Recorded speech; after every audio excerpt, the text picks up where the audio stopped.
Cumprimento todos os irmãos com a paz do Senhor Jesus. Uma saudação muito especial lá para casa, para os irmãos que assistem à distância. Quem diz em casa, diz em qualquer lugar. Irmãos, vamos ficar de pé. Vamos ler a palavra do Senhor, abrir a palavra do Senhor no livro de Salmos. Vamos ler o Salmo 57, versículo 1. Salmos 57, 1.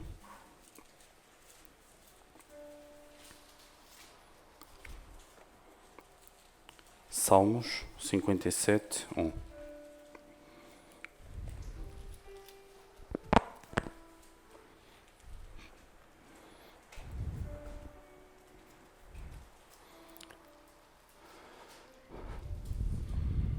Diz assim a palavra do Senhor: Tem misericórdia de mim, ó Deus, tem misericórdia de mim, porque a minha alma confia em Ti, e à sombra das Tuas asas me abrigo, até que passem as calamidades. Vou ler novamente. Tem misericórdia de mim, ó Deus, tem misericórdia de mim, porque a minha alma confia em Ti, e à sombra das Tuas asas me abrigo, até que passem as calamidades. Amém? Vamos orar. Senhor, nós louvamos o Teu nome, Senhor, te bendizemos pela Tua palavra, pedimos que nos dês a Tua graça, a visitação do Teu Espírito, na meditação da palavra, pedimos assim a Tua bênção, no nome do Senhor Jesus. Amém. Amém? Podemos ficar sentados, irmãos. Irmãos, este versículo que nós lemos é parte de um salmo de Davi, escrito por Davi. E neste salmo ele claramente está pedindo a ajuda do Senhor, o socorro do Senhor contra os seus inimigos que perseguiam particularmente Saul nesta fase da sua vida. E ele fugia da face de Saul, do perigo que Saul constituía para a sua vida. Então ele, no meio dessa aflição, ele clama ao Senhor. Irmãos, este versículo tem aqui uma palavra que, se calhar, nos dias de hoje nos diz qualquer coisa. Os irmãos querem me ajudar?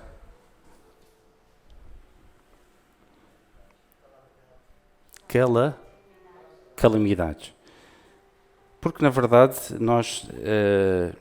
hoje nós estamos vivendo no meio de uma situação assim, não é verdade? Nós estamos a viver a nível mundial uma calamidade pública. E uma calamidade que mudou totalmente a vida das pessoas, mudou os nossos hábitos, mudou até a nossa maneira de estar e de ver as coisas e de ver o mundo e de interagir. Trouxe-nos as máscaras, trouxe-nos o distanciamento social, que não é aquilo que nós desejaríamos, deixou para trás muitas vezes alguns afetos que existiam de forma natural, particularmente entre pessoas amigas, etc., nem digo tanto entre famílias que coabitam, mas mudou claramente a nossa vida e trouxe um espectro muito grande de insegurança, de medo generalizado, de preocupação. E nós não somos, de forma alguma, alheios a todo este ambiente que está à nossa volta, porque nós não vivemos noutro planeta, vivemos no planeta Terra, e é no planeta Terra que isto está a acontecer neste momento. Irmãos, mas já lá vamos. Este salmo de Davi, como eu estava há pouco a dizer, falava de um período em que ele estava a pedir o socorro ao Senhor, e Davi, ele foi um homem, um rei notável.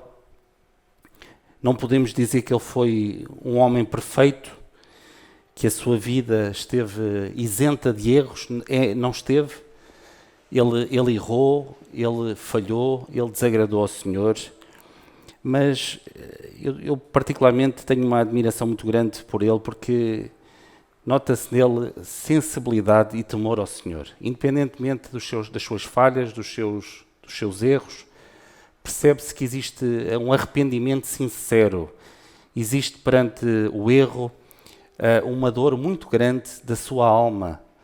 E isso tem a ver com o temor que ele tinha ao Senhor, com o amor que ele tinha a Deus, com a proximidade que ele tinha também. Isso aqui fica muito bem expresso. Irmãos, os salmos são poemas. O poeta, quando escreve um poema, por norma, abre o seu coração, não é? E começa a escrever. Claro que aqui tem algo de muito maior, não é? Porque nós vemos aqui a palavra do Senhor, a revelação de Deus para a vida do homem, mas esta forma de escrever, esta dor, reflete muito a dor da alma deste homem.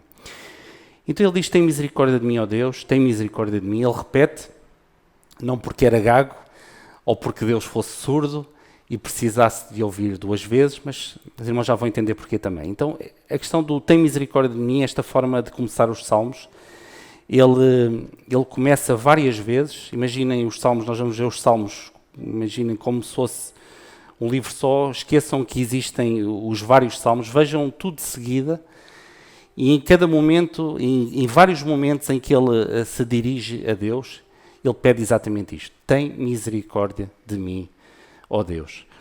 Irmãos, e quando nós falamos em tem misericórdia, nós estamos, no fundo, a falar e a apelar a alguém que nós sabemos que é muito maior e mais poderoso do que nós. E também que tem a capacidade de suprir as necessidades, de dar resposta a tudo aquilo que nós lhe pedimos. Certo? Quando nós dizemos a alguém tem misericórdia de mim, não é? Nós estamos praticamente a nossa vida, o peso da nossa vida, da nossa necessidade, é como se passasse para a outra pessoa. A nossa vida ficasse nas mãos dessa pessoa. Não é? É como alguém que tem a espada aqui para ser cortada e implora por misericórdia, sabendo o quê? Que a minha vida, eu que estou com a espada aqui no pescoço, a minha vida vai depender da decisão, da boa vontade da outra pessoa. Irmãos, isto aqui é muito mais abrangente do que a questão da espada, nos fala do amor de Deus, da salvação, que é algo de maravilhoso, não é? É algo de abrangente que chega a todo o espectro da nossa vida. Vamos dizer que alcança a nossa vida de forma plena, completa e transversal. Então, irmãos, na nossa relação com Deus, esta condição, esta experiência, ela é fundamental. O clamar, não é? por misericórdia. Nós reconhecemos que o nosso Deus, Ele está acima de todas as coisas, está acima de nós, é muito mais poderoso. Sabemos que Ele nos ama, sabemos que Ele tem a resposta para todas as nossas causas e por isso nós, desta forma como Davi fez, nós apelamos ao Senhor pedindo a sua misericórdia para a nossa vida. Nós nesta vida às vezes, e percebe-se as pessoas desesperadas, muitas vezes à procura de uma resposta aqui, ali, aquilo outro, e ajudem-me, e tenham misericórdia de mim, tenham pena de mim, etc, etc, irmãos, mas Deus é o único que tem a resposta para a real necessidade da nossa vida. O homem, ele precisa de Deus na sua vida. E esta questão dele repetir, esta repetição, como eu disse há pouco, não é porque ele fosse gago ou porque Deus fosse surdo, mas tem a ver com não é uma experiência vivida uma vez, mas ela é repetida. Irmãos, isso é um contínuo, esta dependência do Senhor, esta declaração de que Deus, Ele é maior do que nós, Ele é maior do que todas as coisas e todo-poderoso, esta declaração ela está sempre presente na nossa vida. Por isso, e esta experiência, ela tem que ser vivida sempre na nossa vida. À medida que nós vamos caminhando neste caminho da salvação, nós não nos tornamos os catedráticos da fé, mas nós aprendemos uma coisa, a ser mais e mais dependentes do Senhor. E isso é algo de maravilhoso e algo que contrasta com todas as coisas desta vida. Porque nesta vida as pessoas vão ganhando currículo, não é verdade? Vão ganhando o respeito de outrem, enfim, vão acumulando títulos. Irmãos, na salvação é exatamente ao contrário. Nós vamos dependendo cada vez mais e mais do Senhor. Vamos entregando mais e mais as nossas vidas nas suas mãos. Irmãos, a nossa vida, a nossa caminhada é uma caminhada de fé, de paciência também. Davi, eu penso que é no Salmo 40 que ele diz, posso ler para não dizer nenhuma asneira, é isso mesmo. Esperei com paciência no Senhor e Ele se inclinou para mim. Irmãos, nós precisamos de esperar no Senhor e no tempo do Senhor, com paciência. Às vezes nós falamos isto, não é, que é preciso e é a coisa pior que nos podem dizer, ter paciência para obter uma resposta. Os irmãos, por norma, são pacientes, eu não sou. Eu quero a resposta para ontem. Eu gosto, por exemplo, isto é a minha maneira de ser, gosto das coisas tratadas logo. Se for uma coisa que eu não dou muita importância, até posso ir empurrando com a barriga, mas quando são coisas que eu sei que são de responsabilidade, eu preciso de respostas rápidas e imediatas. Tudo o que for ao contrário disto, isto é a minha experiência pessoal, faz-me sofrer e cria-me ansiedade, certo? Mas isto tem a ver comigo, a minha maneira de ser. Irmãos, nós precisamos de confiar e de esperar no Senhor. Irmãos, porque a minha alma confia em Ti. E a alma é aquilo que nos liga ao quê?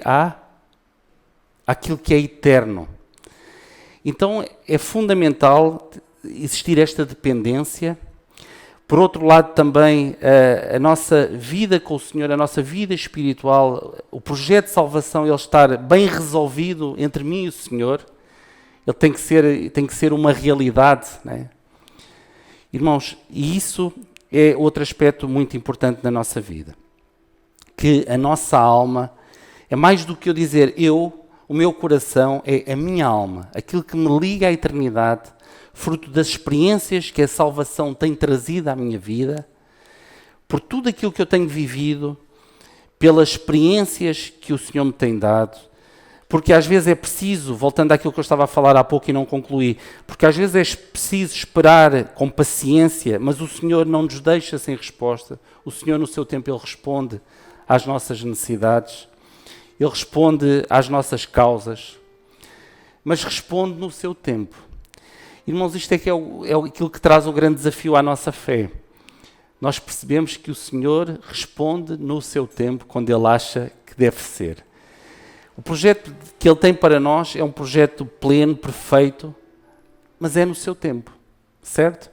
Se fosse no meu tempo, não era o projeto do Senhor para a minha vida, mas era o meu projeto para a minha vida, usando o Senhor como veículo para lá chegar. Mas não é isso. É o projeto do Senhor que me faz esperar, buscar, não me afastar, não me esquecer que Ele tem que fazer parte para que a resposta ela venha. É preciso clamar, é preciso perseverar, é preciso ter paciência, porque o Senhor, Ele se vai inclinar para nós. Irmãos, isto faz parte da nossa caminhada, faz parte da nossa fé todos os dias. A alma, aquilo que é a parte do nosso ser, da nossa existência, que me liga a Deus, à salvação, a este projeto, essa parte eu posso dizer, a minha alma, ela confia em Ti. E à sombra das Tuas asas me abrigo. Irmãos, as asas são de quem? Não são dos homens. São de quem? São das aves, não é verdade? E elas andam aonde? Lá em cima, não é? Há várias figuras na Bíblia acerca, por exemplo, da águia, tipo do Senhor Jesus, que anda lá em cima, que vê todas as coisas. Assim é o nosso Deus. Ele conhece todas as coisas, porque Ele está acima de todas as coisas e está acima de tudo aquilo que é terreno e do entendimento humano. Deus, Ele é omnisciente e está para lá disso tudo. Então é nas asas do Altíssimo, não é? Até há salmos que falam, por exemplo, na ave, na águia que faz por exemplo, que faz o seu ninho na fenda da rocha, num lugar elevado. Irmãos, e assim deve ser a nossa vida também. Na fenda da rocha, num lugar elevado. Irmãos, nos falando do Senhor Jesus, nos falando da comunhão com Ele, nos falando de termos uma vida genuína, uma vida espiritual, olhando para cima, focados naquilo que é de cima e não nas coisas desta vida, daquilo que é terreno.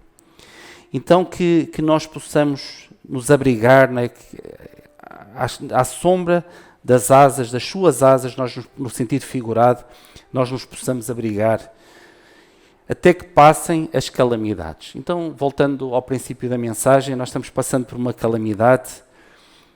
É algo que nós sabemos que faz parte, sabemos que é mais um sinal. Irmãos, eu não sei se virão outras coisas iguais ou piores, mas se calhar sim. Mas nós precisamos de esperar e confiar no Senhor. Amém? Irmãos, e nós dizemos assim, mas o que é que isso traz diferente?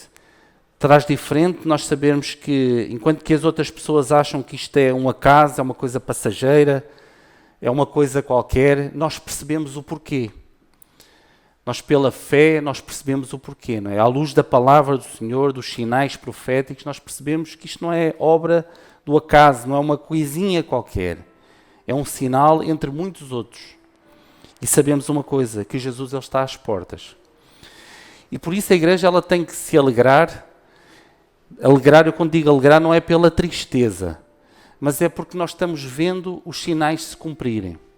Ao contrário daquilo que as pessoas lá fora dizem, tentando desvalorizar, tentando apagar a verdade bíblica, os sinais eles estão aí e eles estão cumprindo.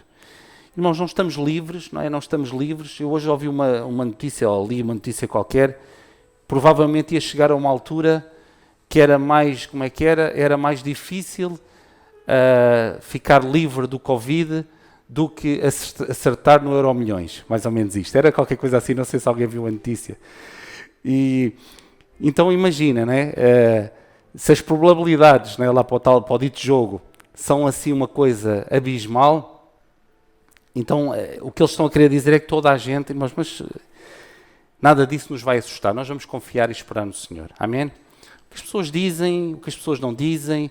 Eu diria até mais uma coisa, o que a ciência diz, o que a medicina diz, o que a medicina não diz, olha, isso pouco nos importa, porque nós estamos firmados no Todo-Poderoso, no nosso Deus que está acima de todas as coisas, os cientistas, os médicos. Irmãos, o mundo pode estar todo a ser afetado e o Senhor, se nos quiser livrar, o Senhor vai nos livrar. Os irmãos creem nisso? Que nós possamos confiar no Senhor. O objetivo da palavra não é nos deitar para baixo, mas que nós possamos esperar no Senhor no meio desta calamidade, deste momento difícil que o mundo está passando, que nós possamos confiar no Senhor, olhar para o alto, perceber que é normal, faz parte, mas que o Senhor ele está a velar, Ele está a cuidar de cada um de nós. Amém, irmãos? Irmãos, é esta a palavra do Senhor.